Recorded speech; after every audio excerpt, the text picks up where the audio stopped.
Hey guys, मैं हूं doctor जीवन और आज एक नया चैप्टर स्टार्ट करते हैं arthritis, drug used for arthritis. So arthritis क्या होता है, किस पेशेंट में होता है, ऑटोइम्यून डिसऑर्डर क्या होता है, कुछ टर्मिनोलॉजी है उनके बारे में पढ़ेंगे। जी ये ऑटोइम्यून डिसऑर्डर क्या होता है, इसमें क्या होता है, शरीर ही है ना, इम्यून सिस्टम हेल्थी सेल्स को खाना स्टार्ट कर देता है। मतलब शरीर ही शरीर का दुश्मन बन जाता है, शरीर ग्रोथ नहीं होने देता है हेल्थी सेल की। तो इस टाइप में इम्यून सिस्टम कमजोर हो जाता है, तो इनको ऑटो इम्यून डिसऑर्डर कहते हैं। क्यों? क्योंकि इम्यून सिस्टम ही इन कॉजेस को जनरेट करता है। एंड आर्थराइटिस क्या होता है? सो गाइस, आर्थराइटिस बहुत ही गंदी बीमारी है। क्यों? क्योंकि इसमें joint inflammation, pain, cartilage and bone damage, तो ये कुछ जो सिम्टम है ना, ये आते रहते हैं सारे पेशेंट में। और ये जो सिम्टम है हर पेशेंट के साथ आना नेसेसरी है, चाहे वो कोई भी तरह का पेशेंट हो। सो बेसिकली क्या होता है, इसमें inflammation of one or more joints causing pain and stiffness that can worsen with age. तो शरीर में जो अकड़न आती है ना, वो एज के साथ आ जाती है। इसका कोई परमानेंट इलाज नहीं होता है। हाँ, इसको आप मेडिकली या जो पेशेंट है उसको स्टेबल करने के लिए थोड़ा ट्रीटमेंट देके कंटिन्यू कर सकते हैं। सो गाइस, कोई भी कह देना गठियावादी को मैं ठीक कर सकता हूं, तो एक मिथ्या है, that is not true. So you and your near by person, they please do not believe because in medical science we don't have any treatment option for arthritis. So yes, we can manage that cause, but do not properly treat. And इसका जो diagnosis है वो कैसे करते हैं? RH factor से। RH factor कितना आ रहा है, प्रोटीन वैल्यू कितनी है, वो देख के कर लेते हैं। सो स्टार्ट करते हैं।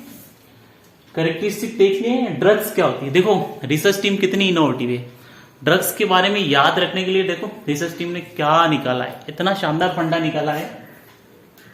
कल सलीम के आर्थराइटिस पे गई थी, ऐसे नहीं कहते कि यार मैं उसके बर्थडे में गया था, या मैं उसकी मैरिज सेरेमनी में गया था, रिंग सेरेमनी में गया था। तो आपको कैसे याद रखना है, कल सलीम के आर्थराइटिस पे गई थी, ठीक है ना। तो कल कौन सी ड्रग आई? कॉर्टिकोस्टेरॉइड, स्टेरॉइड हो गया आपका।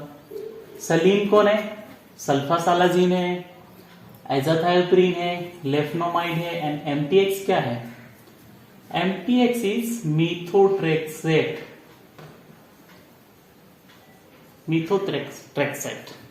एंड के क्या है? के इज क्लोरोक्विन। क्लोरोक्विन कौन सी ड्रग है? एंटी मलेरियल ड्रग है।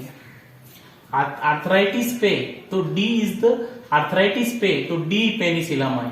पेनिसिलिन जो ड्रग क्लास की ड्रग है ना वो। और गई मतलब गोल्ड है भाई, गोल्ड देते हैं ना, ये सोना चांदी वाला गोल्ड नहीं है भाई, ये गोल्ड है ड्रग, उसी का पार्ट है।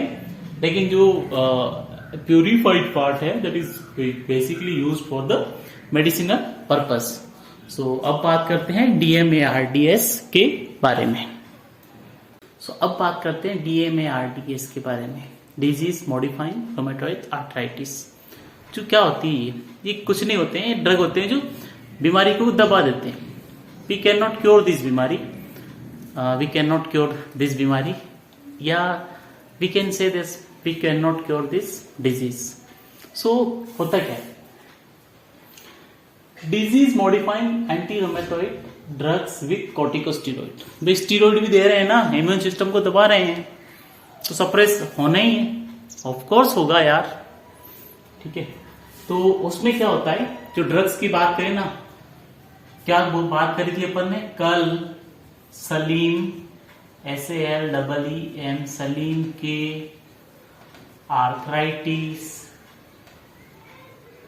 आर्थराइटिस पे गई। सो अभी बात आ गई गई पे। गई क्या है? गई दैट इज गोल्ड। गोल्ड कहां से मिलता है? क्राइसोथेरेपी से। इसमें गोल्ड की जो कंस्टिट्यूएंट है वो कौन कौन से हैं?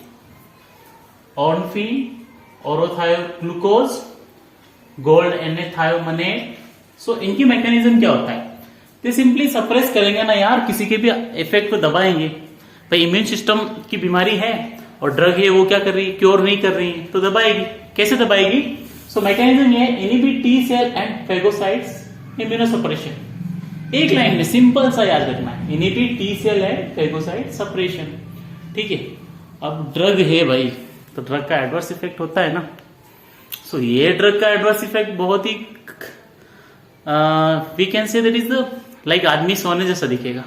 जिसने ये गोल्ड लेने खाया है ना, वो सोने जैसे दिखा है। क्यों? एडवर्स इफेक्ट कह रहा है ना, क्राइसियासिस and डिस्क्राइसिस।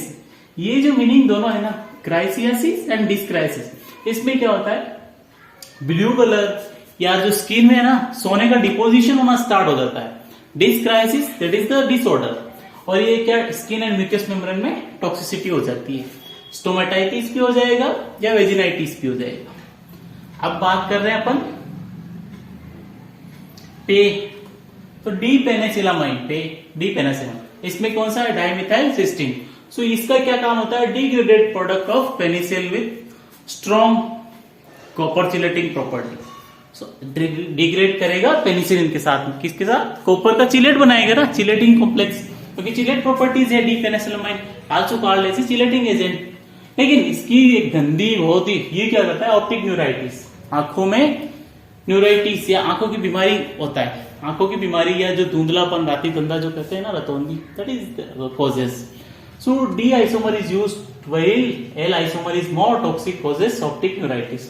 So D and L two types of penicillamine. But क्या होगा, डी आइसोमर कब यूज करेंगे, जब पेशेंट में अगर ऑप्थोल्मोलॉजिस्ट है वो जज कर लेगा कि ऑप्टिक न्यूराइटिस या आंखों की बीमारी हो रही है, दैट कंडीशन में we used D isomer. And leflunomide, हर एक आर्थराइटिस पेशेंट में लेफ्नोमाइड दिया जाता है। क्यों? क्या करता है ये, इम्यूनोमोडुलेटर है। सो क्या करेगा, inhibit lymphocyte in the RI rheumatoid arthritis. Lymphocyte की क्या रेस्पॉन्सिबिलिटी होती है, पेन रिसेप्टर होते हैं ना, इन्फ्लामेशन के बारे में वो आगे पढ़ेंगे, लेकिन ये मोटा मोटा यही ध्यान रखना है कि immunomodulator act by the inhibiting lymphocyte in the rheumatoid arthritis. तो ये बात आपको याद रखनी, कल सलीम के आर्थराइटिस पे गई थी, पूरी ड्रग हो जाएगी आपकी। और यहां से क्वेश्चन हो सकता है गोल्ड के साइड इफेक्ट, क्राइसिस एंड डिस्क्राइसिस के बारे में। सो ये आपको बहुत अच्छे से पता होना चाहिए एडवर्स इफेक्ट के बारे में। And what are the mechanism of action, inhibit T cell and phagocytosis your immunosuppression. So guys, ये कुछ ड्रग्स थी और कुछ प्रॉपर्टीज थी आर्थराइटिस बीमारी के बारे में। सो कल सलीम के आर्थराइटिस पे गई थी, ऐसा याद रखना है आपको, तो बहुत अच्छे से याद रख पाओगे ना।